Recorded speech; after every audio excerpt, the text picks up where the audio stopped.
everyone, and welcome to Season 2, Episode 33 of the Big at the Back podcast. My name's Tom. I'm joined by Matt. Matt, how are you? Just waiting for that last syllable to drop then. Yeah, I'm good. It's Bank Holiday Monday, and in traditional fashion, it's pissing down with rain, so we thought we might as well get together and talk about FPL. But it's been a nice weekend. What about you? How are you? Yeah, I'm a little bit under the weather. I went out on Friday, even though I wasn't feeling great, and I've been quite ill ever since. So starting to make a bit of a recovery, but just trying to chug along. FPL is going fine. There was a load of football. It was a nice weekend of football. So focusing on the positives. Huge game of football on today as well. The biggest game probably in non-league history as Wrexham take on Notts County. Both teams on 100 points at the moment. And probably whoever loses this game will have to go through the playoffs rather than automatic promotion. So that'll be an interesting game. I'll probably even watch that. BT Sport, 3:00. Not that anyone will be listening to this before that. I was going to say, I'm going to definitely watch it. Just sounds like I have nothing else to do today. Also, Paul Mullins super boost to score anytime 2-1. Get on it. Oh, is that okay? I'll get on that when you're next pod. But yeah, I'll definitely be on that. Cool. So lots to dig into and lots to talk about today. In terms of the agenda and what we've got set up, we're going to start by talking about the Marcus Rashford's replacements, then look at the blank game week 32 and how you should be setting up for it if you don't have free hits. Then we're going to discuss some players that haven't been performing and see if it's time to ditch them, particularly looking at Maddison, looking at Bruno Fernandes.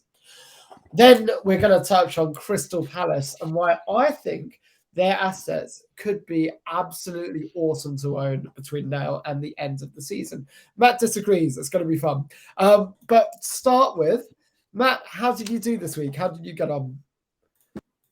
More green arrows. So 2 green arrows in a row. Things can only get worse from here. So we start with Iverson in goal on 4. My defensive line really let me down this week. Trippier with 2, Zinchenko with 1, Chilwell with 0 because he came off the bench for 20 minutes and got booked. What a prick. Midfield, Mitoma 2, Saka 1. So up until now, it's pretty disappointing. But then everyone else returned. Martinelli 13, Rashford 6, Kane 9, Isak 5, and Haaland, the man himself, of course, 24 as the captain. So he was the big guns. The only points left on the bench were Bowen with 6 as he picked up an assist. So overall, 67 points, above average. There was no transfers, so it's all looking good. Overall rank up to just inside 1.2 million. So we're heading towards the top million again. We'll see what happens next week. The start of your resurgence. It's far too early for that. I'm not calling it that yet. Give it another 2 weeks, and if there's 2 more green arrows, then we'll start talking about it. How'd you go? Well, I'm on a very, very slight green as well, up about 20,000 places. So back inside the top 500k, which is something at least. So on 61 points, Neto coming in with 8 points. Legends. Then I've got Zinchenko with 1, Trippier with 2, and Stones with 0, thanks to the Pep Roulette. Then Bruno with 3, Mitoma 2, Maddison 2.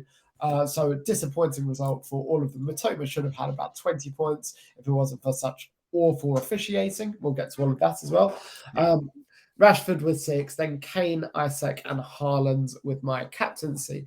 I know a lot of people captained Rashford this week instead of Haaland, but I almost think that was just being too clever for your own good, right?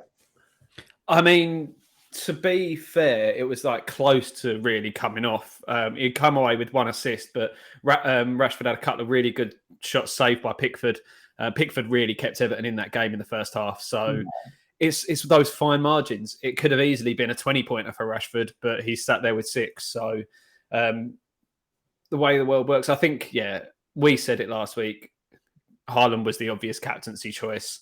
And I feel like it was Rashford was like I've got to make up points pick.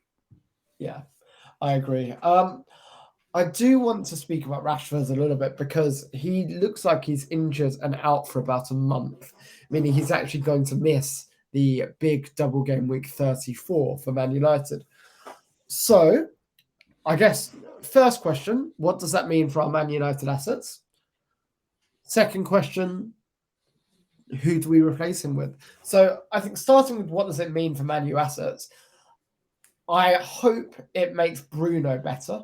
All right, he can't be much worse because he's been playing as a defensive mid. But I hope it means that he has more attacking impetus on him and he has to score more goals. I also think going forward, Manchester United are going to have to change the way they play a little bit, which I think doesn't benefit the other wingers, so the Sanchos or the Antonys. I wouldn't be going near them with a barge pole at the moment. But I think Bruno, I've got some hope for. What's your perspective on it as a non-Bruno owner? I can hear the bottom of the barrel being scraped and the straws being clutched at on that side. I feel like this really damages United's chances. Casemiro going was a big one, but I feel like they've got obviously not as good of a replacement, but a suitable replacement in Sabitzer. I don't think anyone can come into this United side and do a job anywhere near as well as Rashford's going to do. So for me, if I had Bruno, I'd be looking to move him on if I could. But obviously, with Rashford being out, that's one transfer that's got to go. It's worth saying we don't know at the moment. He's had scans and we're waiting on results of those scans. There's European football being played in midweek, so hold your transfers until the end of the week before we get a clearer picture of everything. You might get a price drop. I think Rashford actually might have dropped last night, did he? I can't remember. So you might just have to ride through that. But yeah, I know United have got a good fixture next in Forest. Then it's blank and then it's Spurs. And I don't know how I feel about owning anyone from United for those 2 weeks. The double potentially could be different. You never know. Rashford could be back by then. It could be one of those where it's not as bad as first year. That's what you got to hold out hope for. Yeah, I actually think it plays in because you're right. The bottom of the barrel is being scraped. It's a scope for a Sancho or a Martial or an Antony to come in and do well in the striker position for Manchester. Weghorst? He's playing more as a 10. Get Weghorst in. Absolutely not. In the midfield spot, not the forward slot. So no chance of that. Drop Haaland for Weghorst. That's what you should do. I feel like that can only end one way. Brilliantly. Let's do it. I think that does leads nicely onto who the replacements could be then. And I guess the obvious one, you can't look much further than Jack Grealish, right? He is, after being much derided earlier in the season by a lot of pundits and fans alike, and yourself included, he has really started to come good in the last sort of 3-4 weeks. The only caveat I will put here is Champions League, which City play in, is it on Wednesday? I think they play Bayern Munich. So that's a big one. The team news there will obviously influence the team that we see when they take the field against Leicester on Saturday evening. So for me, Grealish is the one that's slotting in for me, like penciled in. But he's definitely the best pick, I think. But there are other potentials out there. You can't look much further than Grealish as your number one choice for that slot at the moment, in my opinion anyway. What do you think? I think Grealish is the obvious choice as well. And if you're getting Grealish, you're looking at game week 34 and that double. Those doubles start on the 29th of April and there's no Champions League fixture around then, even if City get through. So I think Grealish looks like the really obvious pick. However, if you don't have your free hit for 32, I don't think you can be going to Grealish at the moment. I think you've got to go somewhere else. So who are the alternatives in that kind of price bracket that you could be looking that doesn't ranking 32? And as a reminder for listeners, the teams in 32 that blank are Brighton, are Chelsea, Man City, and Man United. Well, this actually sort of leads quite nicely onto something you want to talk about later, and that's Palace assets. So you've got a few options at Palace. Jordan Ayew, you've got Elise. I don't know what's happening with Zaha and his injury, but I wouldn't be going near him anyway because you know how I feel about Wilfried Zaha. But their fixtures at the moment are good. Obviously, they've got 2 wins out of 2 since Hodgson's come back in charge. So you could definitely do worse than looking at some of the Palace assets. One other person I would like to mention is it's not the easiest fixture in 32, but Newcastle, Joe Linton. He's hitting a bit of form at the moment as well. Yeah, I was going to bring in Joe Linton into the conversation as well. And Joe Linton as well has Everton away and then Southampton at home in 33 and 34. So that could be a really nice pick. Or you could be more fun and go Alan St-Maximin as a potential option if you really wanted to kick on and have a bit of fun with it. I just feel like that's, especially, he's less nailed than someone like Joe Linton. I know Almiron hasn't started, but St-Maximin, Almiron are very much interchangeable. You've got Willock in those sorts of areas as well. So, yeah, it does sound more fun on paper, that's for sure. But it's just a bit more of a risk as well. There is one more team at least that has, well, there's two more teams actually I think you can look at replacements for. And neither of them are ones you really want in FPL right now, but we're going to speak about them. The first is Liverpool. Their next two fixtures are Leeds away, Forest at home. Then actually they've got West Ham away. Then they've got a double Tottenham and Fulham. So I think if you've got the money to go Rashford to Salah, that's a really, really viable option from my perspective. Yeah, it probably is. More realistically, you're going to be looking at someone in a similar price bracket. So maybe someone like Jota or even the potentially returning Luis Diaz. Jota's a forward. Sorry. Yeah, it was midfielder last season, wasn't he? Fucking FPL changing their fucking cunting fucks. I mean, another team you should probably be looking at as well as Arsenal, because Martinelli looks superb in the Liverpool game and the only one, and we'll get to that game in a minute because I do want to talk about it. But he's the one that's really worth owning from that perspective, and he's around the same price as well. Yeah, and he is, with that performance, he has overtaken Rashford as the highest scoring midfielder in FPL this season. So, really? So he's gone a point above him. So, yeah, you got Martinelli on 175, Rashford on 174, and Saka on 172. Interesting. I think Martinelli is where you go if you want to go back into Arsenal. I feel like if you haven't got him already, that's the logical move, seeing as they don't blank. And if you aren't already tripled up on other Arsenal assets, but yeah, Martinelli is just on fire at the moment. He's back to being undroppable, really. Can I suggest Cody Gakpo as an option as well? You can. Don't love it. He wasn't in the goals, but he had chances and he was high on the XG underachievers list. I can't remember where exactly, but he probably should have had a goal or two. And he can definitely pick up points and definitely pick up goals. Liverpool have relatively easy games coming up. So Leeds away, Forest at home, West Ham away. Then the double in 34 of Tottenham and Fulham. Then they've got Brentford, but Liverpool are at home, Brentford are away. Then it's Leicester, then it's Villa. So I think who's the last game of the season for Liverpool? Next game week. Southampton away. Like, if you can get a Liverpool player and just hold him from now until the end of the season. So I think that could be really worth doing. Yeah, another person I want to mention here, and I'll say he was probably back to his best at the weekend. Again, you're talking about more expenses. You've got to move the money around. Is KDB. I thought he was fantastic on Saturday evening. He was pulling the strings again. Easily could have had another assist or two in there as well. So he is one that I am looking at keeping an eye on. Potentially moving Kane out to make room for him, but we'll see. Not this week because Bournemouth at home. Come on, Kane. Yeah, and that's if you were going to choose, you could go with one at the moment. Would you go Salah or KDB?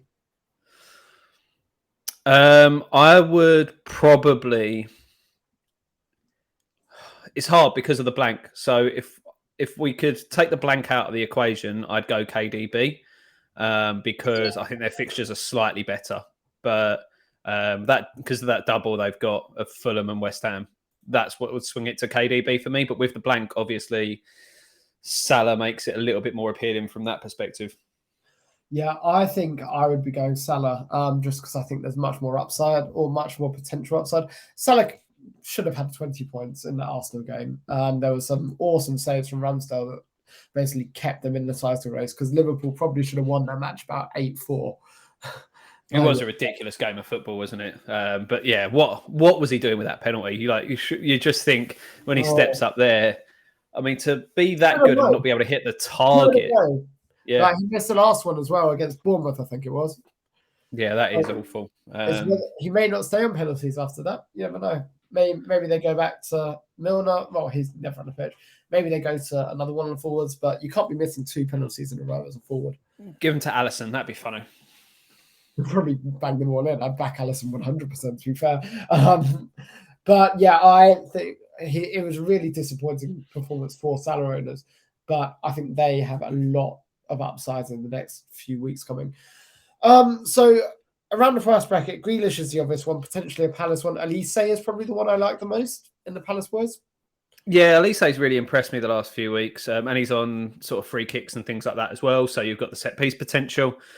He's probably the outstanding choice. You could argue Ayew as well. A friend of mine who is a Palace season ticket holder, I texted him yesterday and said, Roy Hodgson, what a man. And he said he's turned Jordan Ayew into prime Robin van Persie.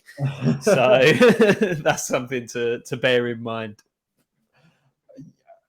I mean, if you're really chasing, the Palace's next 4 games are Southampton, Everton, Wolves, and West Ham. You couldn't ask for a nicer run of fixtures. And after that, they've got Tottenham, who aren't in the best shape, and then Bournemouth and Fulham. I mean, their fixtures are the dream. And we know Palace can put the sword into teams that are objectively worse than them. So, yeah, I wouldn't be opposed at all to moving in on Palace right now. Yeah, well, 6 of their last 8 are against sort of fellow relegation candidates. So, and they've just hit form at the right time. So you'd probably, that is the time to invest in them. If you're ever going to, now is the time. Pull the trigger if you're thinking about it. It's definitely someone like, especially where they don't blank in 32 and it's a good fixture in 32, there's much worse decisions you could make. Can I also tempt you with the Dwight McNeil? No, absolutely not. He was their best. Could I tempt you with chopping your own balls off with a rusty knife? I'd probably prefer that to Dwight McNeil. Yeah, same here. But I think he was their best attacking player for Everton against. Yeah, so he's like the best looking guy in the Burns ward. He looked like he could pick up FPL returns. Not unlike Alex Iwobi, your favourite. Another terrible footballer. Him, Kai Havertz, all of them. Just ship them up. Send them off to the island of, I don't know, FPL irrelevance. I mean, I've got a few problems in my team at the moment, so I could make some pretty drastic moves. But -12. No, I could go for a bit of a bold -4, though. We'll wait and see. I'll get to that in a bit. Okay, I mean, we've kind of touched poorly and Rashford replacements there. Maddison and Bruno are 2 players that have really underperformed. Maddison, 3 objectively easy games, 2 of which are at home, and he's got, 5-6 points out of them. His next game's against Man City. I think you can definitely be looking to drop Maddison if you've still got him, from my perspective. Yeah. If it wasn't for the Rashford injury, I would be dropping Maddison straight away. But as it stands, I'm not sure he's the biggest problem. I think I've got to move Rashford on. What's your perspective on Maddison? Why is he performing so badly? I think it's just one of those things at the moment. Everything around Leicester is going to shit. So despite his obviously incredible performances and dragging them through when they have been struggling, losing the manager, and then apparently Jesse Marsch seems to have turned them down. So that's when you know things are really bad. Yeah. There's only so much one man can do, isn't there?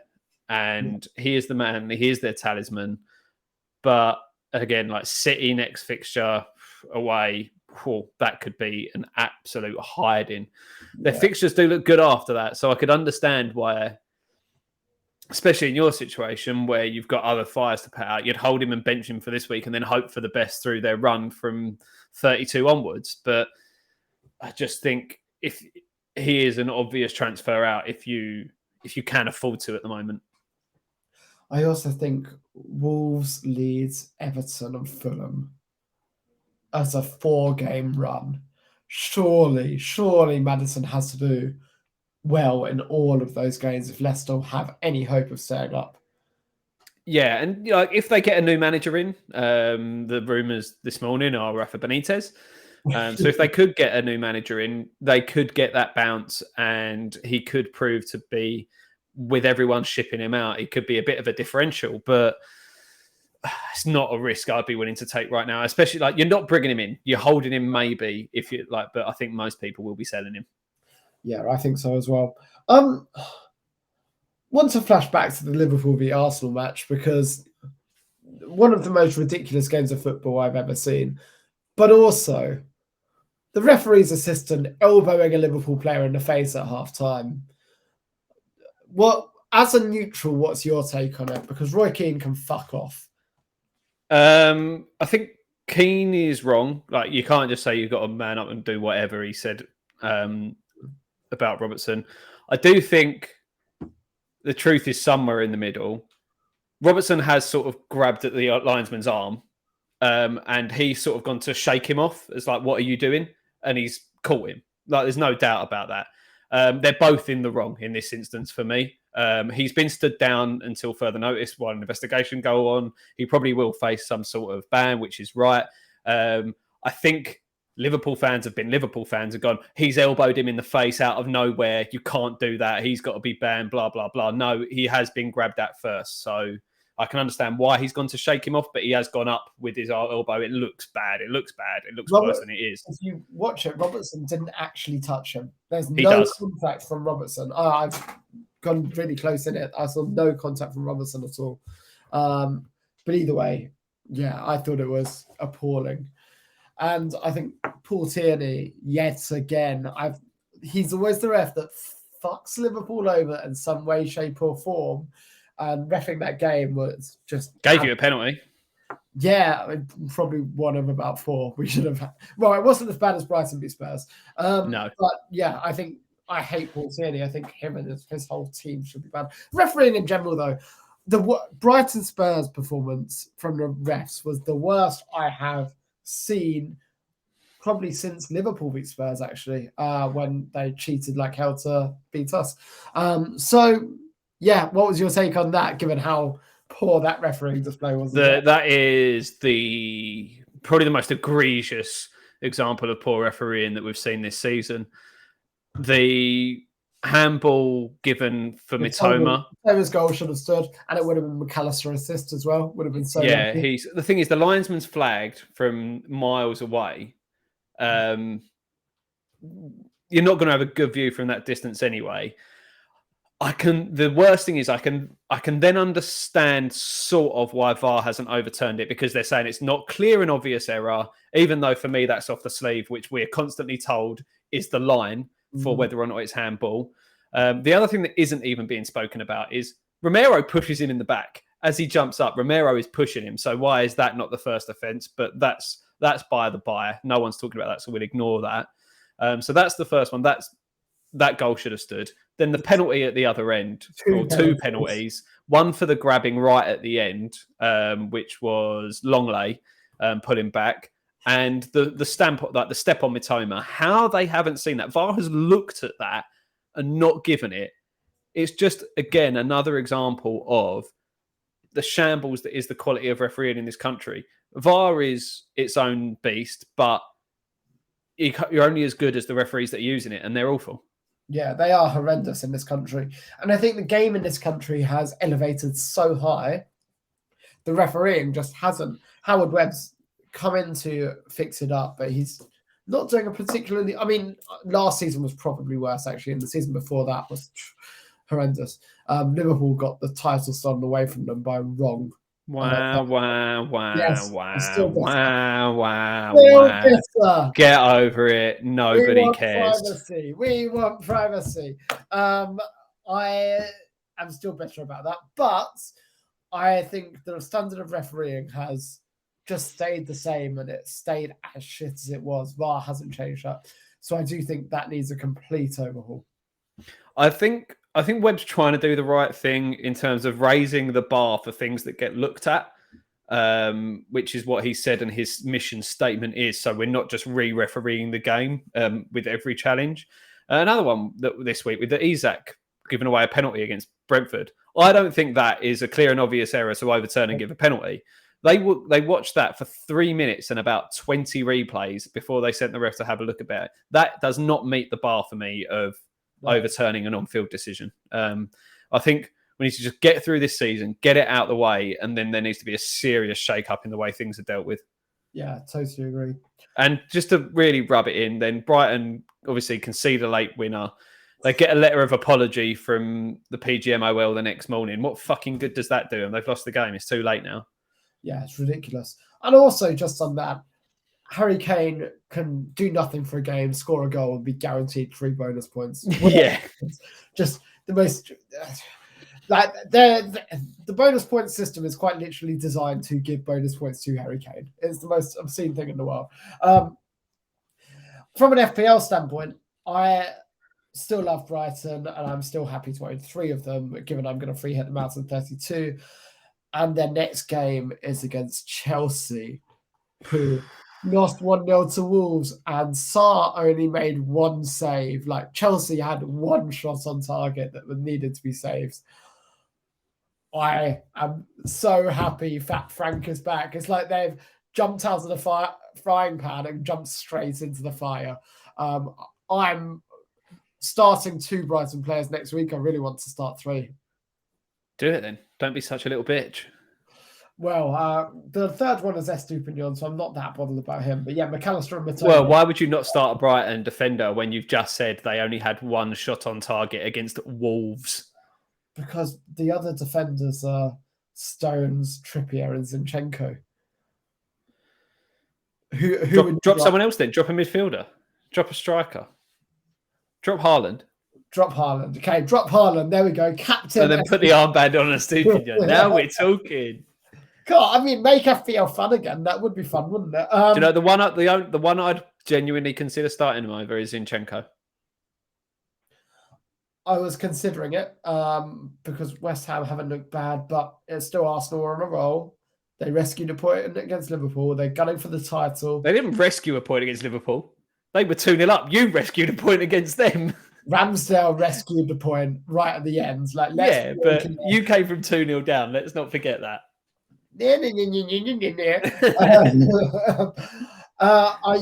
don't really want to drop my only Arsenal player at the moment. I could drop Isak. He's playing Aston Villa away. They're playing really well at the moment, but I don't love it. No, I know what you mean. Isak, yeah, that is one to consider. And Villa, like since Emery came in, only Arsenal have won more Premier League games since Emery was appointed than Aston Villa. So, fucking Ollie Watkins. Can we talk about that for a minute? We were going on last week about how scared we were, and he fucking popped up in the 94th minute. And I've just got to add, the shitness of him taking his shirt off to celebrate and get booked in for 2-0. What's the point? Yeah, 2-0 against Nottingham Forest, who are the worst team in the league playing away. That is not take off your shirt worthy. Worth noting, Martinez getting 3 bonus points in here as well. He's been in awesome form recently. I mean, Martinez, if you're looking at goalkeepers, he could be one to really look at. Expensive though, isn't he? That's the only thing. 4.9. Yeah, when you've got like the bargain basement keepers out there at the moment, like Steele, like Everson. I don't know. I just think the more expensive keepers just seem like a waste of money at the moment for me. Yeah, I'm not completely disagreeing with that, to be honest. I've got Neto in 32 though. Who do they have in 32? So they do play. They Brentford away. Brentford away. That's probably not a game. The fixtures aren't looking wonderful for them, are they? Newcastle at home, Brentford away. A couple of tricky ones. Then Fulham at home. But they still got to play in the last 4. They play United, Spurs. 4 of the last 5. Sorry, United, Spurs, Liverpool. Spurs, Liverpool, Brighton. Like, you probably don't want Martinez for any of them. No, we'll watch him just rack up all the points now that we've said that. I mean, he's great at getting safe points. He'll probably save a penalty against Salah. Like, let's be honest with ourselves. That sounds about right. Crystal Palace, I really want to have a discussion about these guys, right? Their fixtures are so good. I think there is scope for a defender. Guehi, we were just talking about keepers. Guehi is definitely an option. Do you mean Guaita? No, I mean Guehi's a defender. You said goalkeepers. Oh, sorry. I mean, defensive players. Guehi is definitely an option at centre back, and Guaita is definitely a goalkeeping option. Yeah, the only thing is, I don't necessarily think defensively they're worth backing. Like Leeds had quite a lot of chances yesterday. I think Leeds are good going forward, though. I was saying to my dad, I think Leeds are going to be fine because they do look very good going forwards, even if they're terrible defensively.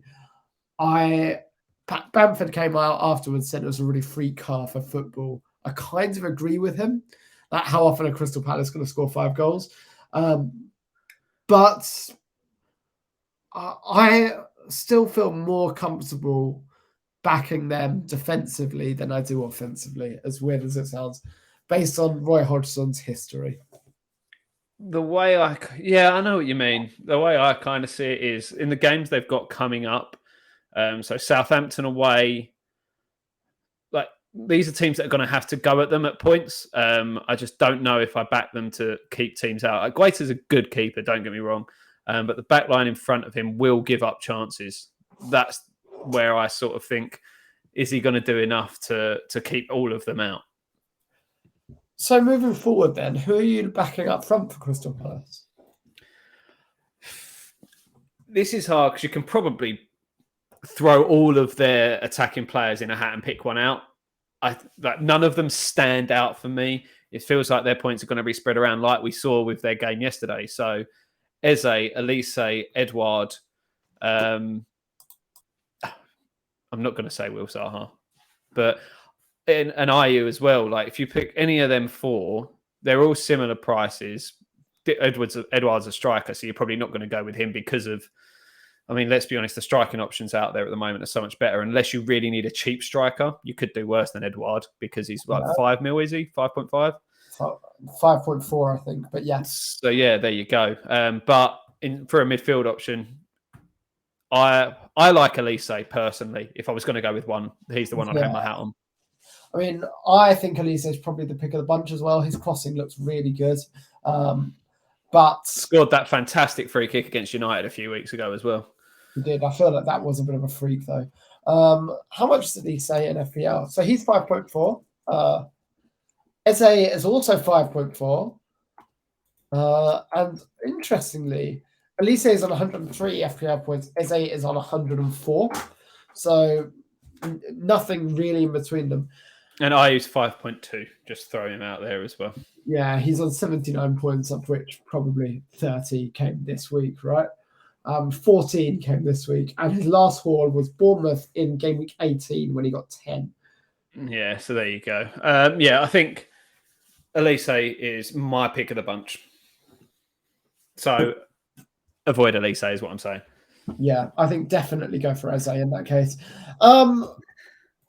Grealish has got a price rise up to 7.0, by the way. Is now 105 points. He's got 12 points in both of his last 2 games. Yeah, he is. Like I say, he's the man at the moment. That double is looking so tasty. I think you've got to be tripled. Well, we've said you've got to be tripled up on City for that. It's just a matter of how you spread those assets around. Yeah. I could be... Actually, no, I'm not going to do it. I was tempted to do the transfer here and now, but since you've got the Champions League, that would be really stupid. If Grealish gets injured, then wow. So speaking of which, what are you thinking this week transfer-wise? Don't overcomplicate it. Rashford to Grealish. I did have a thing where I could have gone Maddison, Bruno, and Rashford to Salah, and I can't remember who the other 2 were. Elise. It wasn't Elise, it was Eze. But there was a world where I could have done that, but I just can't really justify a -8 at the moment. So I think keep it simple. Rashford to Grealish. I've got 0.6 in the bank as a buffer for price changes. So I can't afford to wait until after the Champions League. So that's what I'm going to do at the moment. Fair enough. Makes sense. It's sensible. But yeah, hold it to the Champions League games are well and truly out of the way. So for me at the moment, it's similar. The one I'm banking on is Rashford to Grealish. Still, that leaves me with a second free transfer, which... What are you going to do at 432, though? Because you don't have a free hit, do you? So at the moment, my current squad has 4 outfield players that blank in 32.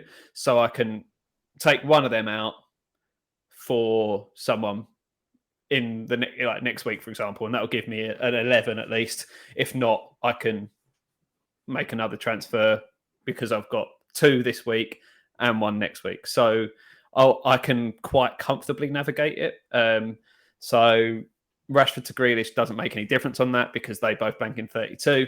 The other transfer I want to make is Chilwell out, and he blanks in 32. So I could bring him out for someone else that plays in 32 quite comfortably. Yeah, Chilwell, I don't think you can be anywhere near Chelsea between now and the end of the season, given Frank Lampard's there. So I really hate the pick. I was actually thinking when I wildcarded at the same time as you, am I going to regret not having Chilwell? But then I just thought to myself, do I really want to be a part of Graham Potter's Chelsea? He did get 9 points last week. That's all I'm saying. The answer was no. And then Frank Lampard took over, and I thought the answer's even more no. There's just... I'm hard avoiding it. It's just too painful. I could get one of the Palace defenders in for Chilwell. You could also get Reece James. I could, or I could definitely not do that. Just saying. And I know which one I'm leaning towards. There's more upside in Reece James. Just saying. You were just saying Palace aren't defending very well. Reece James is a great defender, as we know. He's much better at defending than Trent Alexander-Arnold, despite making way more defensive mistakes. I mean, are you going to talk about defending after Trent's defensive performance in that first half yesterday when he just went walking for Arsenal's second goal? Oh, yesterday was just so weird. It was like the first 30 minutes are just Liverpool at their worst. Then the 60 minutes after that are Liverpool at their best. It was ridiculous. But if you one thing I do want to say, so I went round a friend's yesterday to watch the last round of the Masters. He's an Arsenal fan, and we were watching that. I was there for about the last half hour of the game. Right at the end when Martinelli had the chance to play Saka through, and he just overhit it, and Maddison came out. He needed a Saka goal for $2,000. Oh no! And when that run went through, and he was like, "Just play him in, just play him in." And then, funnily enough, he basically fainted when he just overhit the pass, and Maddison came and collected it comfortably. I mean, Liverpool should have scored moments before that as well. The saves from Ramsdale. There was the Darwin 1-on-1. Then there was the one from Salah. Then there was the goal line, when Kanate, I think it was, wasn't it, who chested it. That was one of the best goalkeeping performances I've seen this season, if not in even longer. Ramsdale may have just got the point that got Arsenal the title. Nah, I don't know. City are favourites now. Oh, 100%. I think City beat Arsenal. Let's be realistic. City are imperious at the moment, and Haaland. And their game in hand is the West Ham game. It's West Ham at home, and our record at the Etihad is atrocious. Yeah, and if you're looking at it, Haaland's completely out of form now, to be fair. So you never know. Just 10 goals in his last 3 games. Isn't it 11 in... Is it 12 in 4? Or 11 in 4? I can't remember. Maybe 12 in 4. I know it's 10 in 3 because he had the 5, the 3, and the 2. It's just ridiculous. Yeah, he's just an absolute monster. So for this week, I'm going to be going Rashford to Grealish. Who's your captaincy on? Let me have a guess. I'm with Schmerling Barlands. No, it's not actually. I am going to go with... I'm going to leave him in and I'm going to captain Ben Chilwell. Can't think of a worse move. Do it. Nah. So Haaland obviously gets the armband. Kane will be my vice captain, but that's irrelevant. Yeah. I think if you wanted to be differential and you wanted to do it this week, Kane captaincy could be a really nice option. Yeah, I mean, you still look at his last returns, his last 4 weeks, 13, 6, 7, 9. He scores points, but Haaland's just going to outscore him, isn't he? Let's be honest. And at home, where Haaland has scored the majority of his goals this season. Against a managerless Leicester who can't defend. It's going to be brutal. They might have a manager by then. You never know. They also might, you never know, put in a really good performance. It's football, you never know. And Kane could get... but I feel like this season, Kane has a low floor, but also a low ceiling as well. I don't think he's got like a really high number of points at all. I might be making it up. Let's have a look. So, 9-30. He got 16 against Crystal Palace. He's had 5 double-digit returns. Yeah, but his highest was 16 against Palace. And that was a 4-0 win, and that was in game week 19. He's scored a hat-trick this season. He's shit. Remarkably consistent, but he seems to have a low ceiling. Whereas Haaland is remarkably consistent and has a very high ceiling. If you look at Haaland's best comparatively, he got 17 in game week 21, 23 against Man United, 17 against Forest, 17 against Palace, and then he's got quite a few 13s in there as well. Yeah, I just think Haaland has the higher ceiling and is just as consistent. 9 double-digit hauls. Okay, slightly less consistent, but he hasn't played as much. Actually, he's been injured, whereas Kane's been fit the whole season. Let me look at... So, when he's actually played and blanked, Liverpool away, Brentford at home, Chelsea away, Chelsea away and United away, 2 points there. Spurs away, and they are the only ones where he's got literally nothing, not even an assist. Yeah, so you've got to think Leicester at home is you're probably safe by putting the armbands on Haaland, probably. It just makes you sick that he's already scored 30 Premier League goals. It's disgusting. Give everyone else a chance, mate. More than Chelsea, more than Leicester, more than half the teams in the bottom half of the table. Yeah, just kind of ridiculous. I can't wait to be starting McAllister and Matoma against Chelsea. I think they're going to create so much in that game. Yeah, you watch now. This will be Lampard's first full week in charge. He's going to have drilled them really well, and they'll come away with a 3-0 win. Nah, because they're going to beat Real Madrid in the Champions League and over 2 legs, so they're going to be resting players for the weekend. Raheem Sterling, get him in. Get Sterling in for Bruno. I dare you. Did you see Arsenal Fan TV yesterday as well saying sack Arteta and bring Conte in for the last 8 games to see the title out and win the title? That was one of my favourite takes of the weekend, I think. Cool. Well, look, we touched on everything we went to. Obviously, Champions League this week, so hold your transfers. I know it's tempting to move Rashford out and Grealish in, but hold until at least after City play in the Champions League. Do they play on Wednesday? I believe it's Wednesday evening, yeah. Yeah, so hold until Wednesday evening, Thursday morning. Otherwise, good luck, everyone. Have an awesome week. You can find us on Twitter at Big at the Back. Yep, and you can find me at Higgins92. Tom is at Tom Madden92. Not just Champions League as well. You've got Europa League on Thursday as well as the Conference League. So United and West Ham will both be playing on Thursday. So just keep an eye out for those as well. Awesome. Have a great rest of the week, guys, and we'll see you soon.